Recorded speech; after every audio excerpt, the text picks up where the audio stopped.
What's up, guys, and welcome to Movie Importance Flashback Reviews, where I take movies from the past, break them down, and tell you what I think about them. If you like what you see, of course, hit the subscribe button, join Movie Emporium, hit that notification bell at the top to find out what's coming next, and comment below on any video that you watch on my channel. So we continue our journey to No Time to Die, which is Daniel Craig's last film as James Bond, and we're heading to 1981. This is a couple years after Moonraker came out. Now, Moonraker was a big film, made a lot of money, but it was a pretty terrible film. I hated it. Everything about it was just wrong. But this movie, For Your Eyes Only, is a much more marked improvement for Bond. It has some great action sequences, but the story is still not good. And I'll be fairly honest with you, at this point, I just don't really care for Roger Moore's James Bond. I don't think he's very good. And the other issue about Roger Moore from here on out is his age. He is now in his early 50s, going on to late 50s. And it's starting to show the way he moves, the way he acts. He's trying to play a younger character, but it really shows that he's just almost ready just to be done with this series. They needed to find a new person, but they gave him 3 more films, which is an unfortunate thing because it's going to start showing as those films come along. But this brings in John Glen as the director. He was officially one of the main editors of this franchise for the longest time. Like I said with Peter R. Hunt with On Her Majesty's Secret Service, I think John Glen is a perfect fit as director because he knows how to kind of shoot action. He knows what he needs as an editing standpoint, and because you're an editor, you see shots and you see how things are formed, so it does work as a director. And when he became the director of this series, he was actually the longest terming director for 5 or 6 films in this franchise consecutively. So from here till the Pierce Brosnan era, he was the main director, so it was a consistent product. But the really interesting thing about this movie is Michael G. Wilson basically came into this franchise in the Spy Who Loved Me era. He basically formed kind of a relationship with the Broccoli's, and he became one of the main executive producers who is still executive producing the franchise till this day. But he was the writer on this movie, and you can kind of tell with him and John Glen that they pared down the gadgets, they pared down the over-the-topness, which this movie still has over-the-topness, but they pared it down into more of a realistic Bond, a more interesting Bond. But the problem with the movie is all the action is fantastic, but the story is non-existent. You have Julian Glover in this movie, who's a fantastic character actor who doesn't get his due because he's so underrated.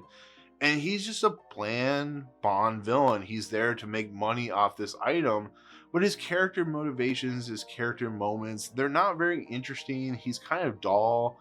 And he's trying to blame this character who is played by Topol, who plays Columbo, and Columbo is his friend slash partner who kind of broke up with him, so they're feuding back and forth, but they smuggle and so on and so forth. And he tries to get Bond to go after and kill him, but Bond realizes that Columbo is actually trying to be on the same side as James Bond, and so they form a team to take down the Julian Glover character, the Christophian character. And I think that's a much more interesting dynamic than what Julian Glover is able to ever give. I think if you actually had put Topol as the bad guy in this movie, I think this movie could have been elevated to such a better level because Julian Glover is just not given anything to do. And it's really kind of a sad thing because he's so good in Indiana Jones and the Last Crusade that it really kind of becomes a problem. And on top of that, it's really funny also to see because on top of Julian Glover being in this movie and he was in Game of Thrones, we have Charles Dance in this movie as a very, very minute part in this movie where he plays a bad guy or a henchman of one of the characters that's trying to assassinate James Bond. And he gets speared in the back by the main Bond girl in this movie. So it's kind of fun to see him in the role, but it's kind of like a miss it and you'll forget it type of role. But it's really fun to see he was also in Game of Thrones. So there's a lot of cool Game of Thrones connections in this movie. But in the process, when James Bond goes after to figure out where this encoding device is, he meets a character who's played by Carole Bouquet, who plays Melina. And Melina is one of these interesting Bond girls who she has a family that she has lost because of the Julian Glover's Christophian character who has sent an assassin to basically murder her family because they're involved with the whole idea of this encoding device and stuff like that. So she is on a vendetta mission to take down the people responsible for killing her, her parents and stuff like that. And she kind of develops a relationship with Bond, but it's not like a sexual relationship at first until the very end of the movie. And so her character is a very interesting Bond girl because she's smart, she's interesting, and she has plot and actual character motivations. And she's actually pretty well written. So her and Bond really work well together. So when they're going through the different action sequences, you really kind of feel the fun and the nature of who they are. But on top of that, like I said, because the story's so bland, there's just really nothing for them to do, and it becomes kind of static and kind of boring after a while. And then we're led into these, sequences where Julian Glover has, I don't know if it's his daughter or granddaughter. I wasn't really paying attention because I was getting so really bored with this movie.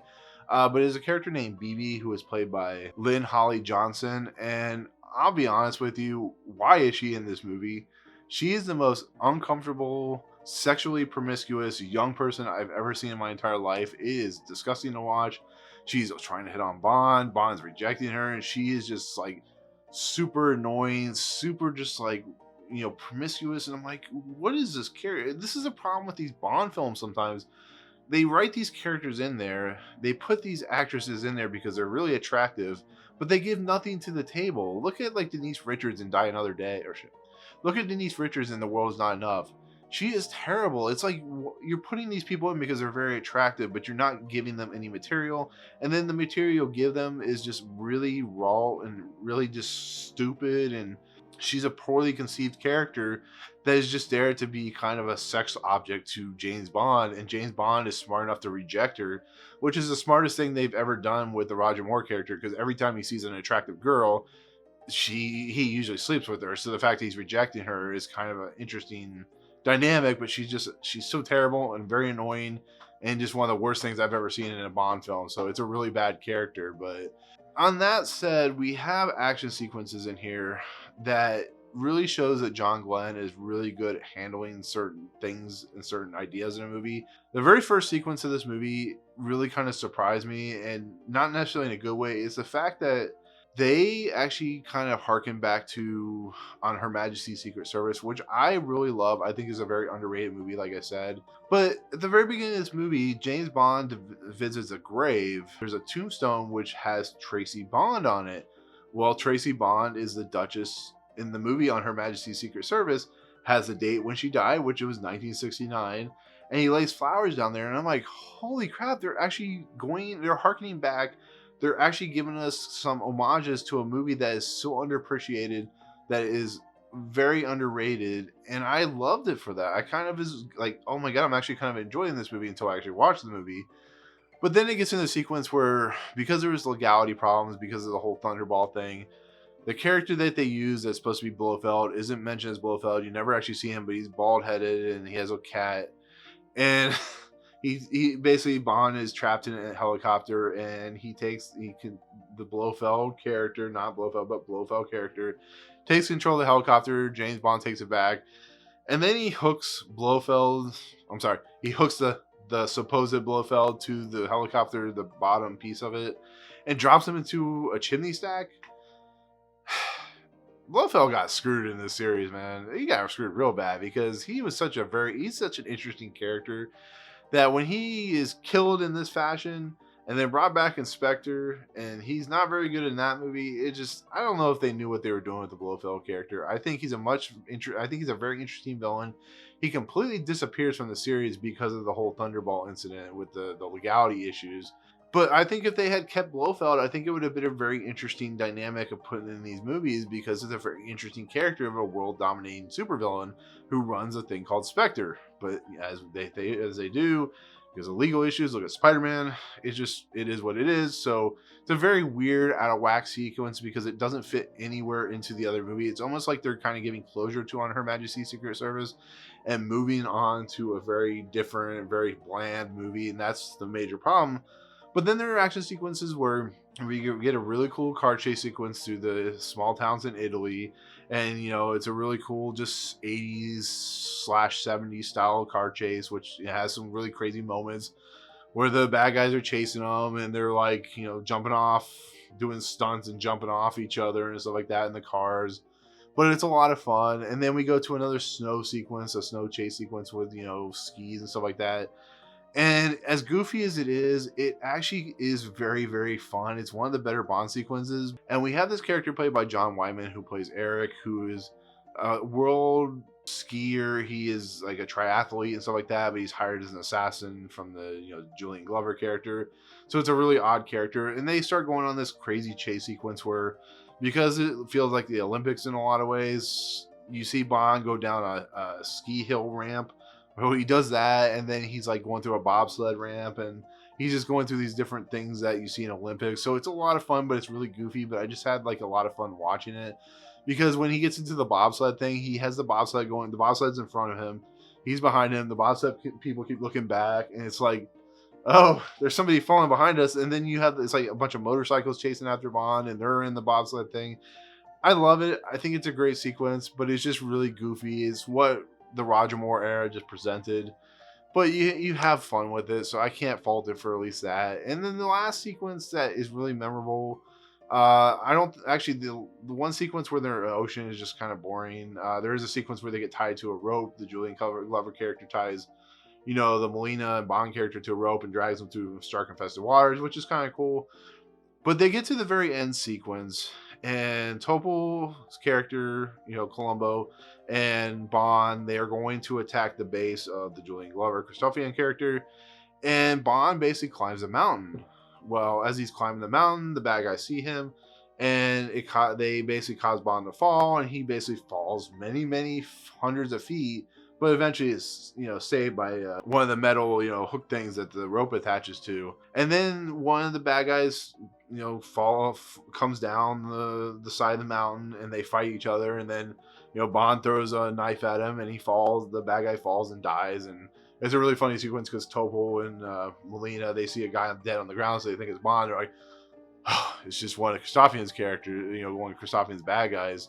But it's a really kind of tense sequence because Bond is on the side of a mountain. He actually falls. It looks like he could die. And the way John Glen shoots the scene, it really feels a lot like, Mission Impossible 2, with that whole sequence on the side of a mountain, or like Cliffhanger, where if you can shoot it properly, if you can shoot it well, if you can get the right angles, you can make it a really intense sequence, and it can really work. And it really is intense. It's one of the better sequences in the movie. And Bond, of course, as he climbs back up the mountain and he kills, a bunch of soldiers, the bad guys. And then Julian Glover is about ready to kill Bond. And of course, Topol, who's been injured because, the sidekick gets injured, saves the day by throwing a knife into the back of Christophian. They live, he lives, and Christophian dies, and that's the end of Julian Glover's character. So Julian Glover just does no real plot device, and he's just a plot device in this movie. He's not really that great.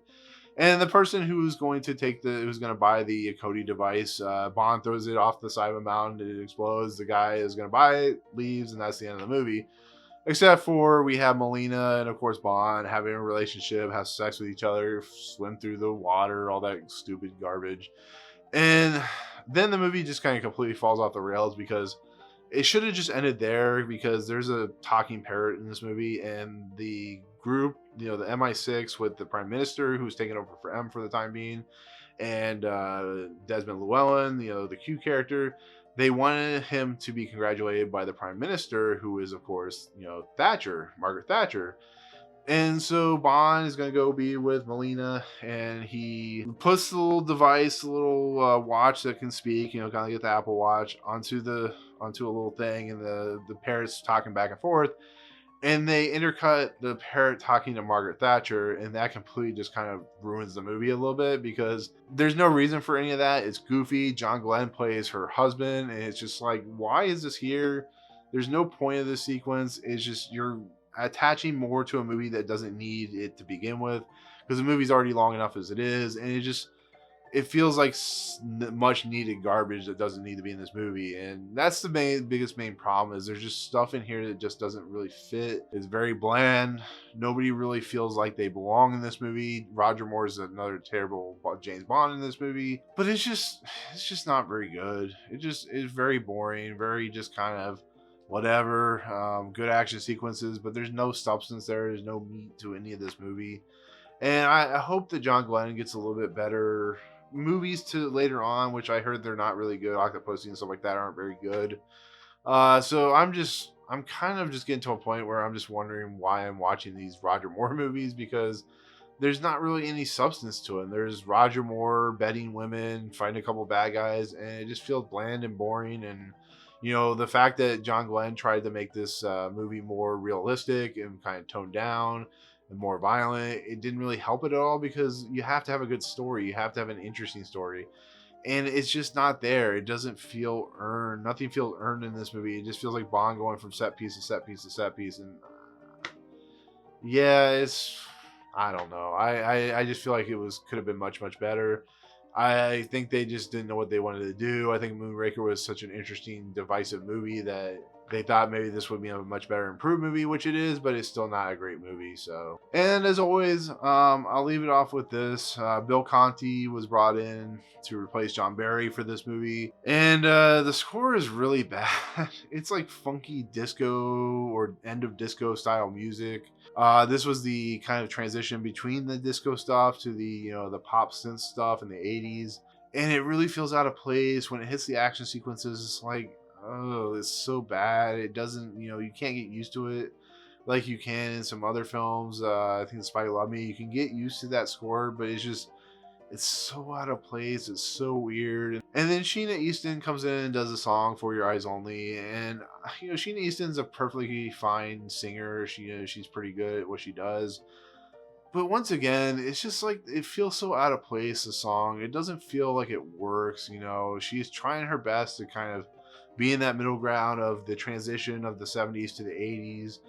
And it's just like a very bad earworm of a song where you want to like it, but because of Sheena Easton, but it's just like, it feels like just something that grates against your skin. And then when the titles, credits are playing and she's actually in the title credits, it's like, I don't like it. I don't like the song at all. It's just one of those unfortunate things where it's just, the song just wasn't, a good song. It wasn't well written, and it is what it is. At least Sheena Easton got to do a Bond song, which is cool. But yeah, it's one of the worst Bond songs in the annals of the franchise. So whatever. But that's pretty much it. There's not much else to talk about with this movie. I'm trying not. I wanted to go into the plot of this movie, which I tried to do, but there's no plot to this movie. It's just one set piece after another. And it just seems like to be a constant problem with Roger Moore's era. I think they really were starting to see the problems. And like I said, I hope later on with like Octopussy and View to Kill and whatever other Bond film he did, I hope they're better, but I don't see any light at the end of the tunnel. And maybe I'll be proved wrong. So I don't know. It's very interesting to see going through these movies now. I know they're products of their time, but the 80s, the early 70s or late 70s, early 80s, just it didn't fit Bond very well. So that's it. That's my take on For Your Eyes Only. I was really kind of excited when I first started watching it, and then it just kind of dissipated as it went along. So, but anyways, let me know in the comments below what you think of this movie. If you like it more than I do, that's perfectly fine. Tell me why you like it. What do you like about it, so on and so forth. But anyways, thank you so much for watching. Hit that subscribe button to join Movie Emporium. Hit that notification bell at the top to find out what's coming next. And comment below on any video that you watch, including this one. But otherwise, we'll see you on the next one, which is Octopussy. Peace out. What's up, guys? Thank you so much for checking out Movie Emporium. I really appreciate it. If you want to, go ahead and hit the subscribe button. Hit the notification button and the bell at the top. Find out what's coming next for Movie Emporium.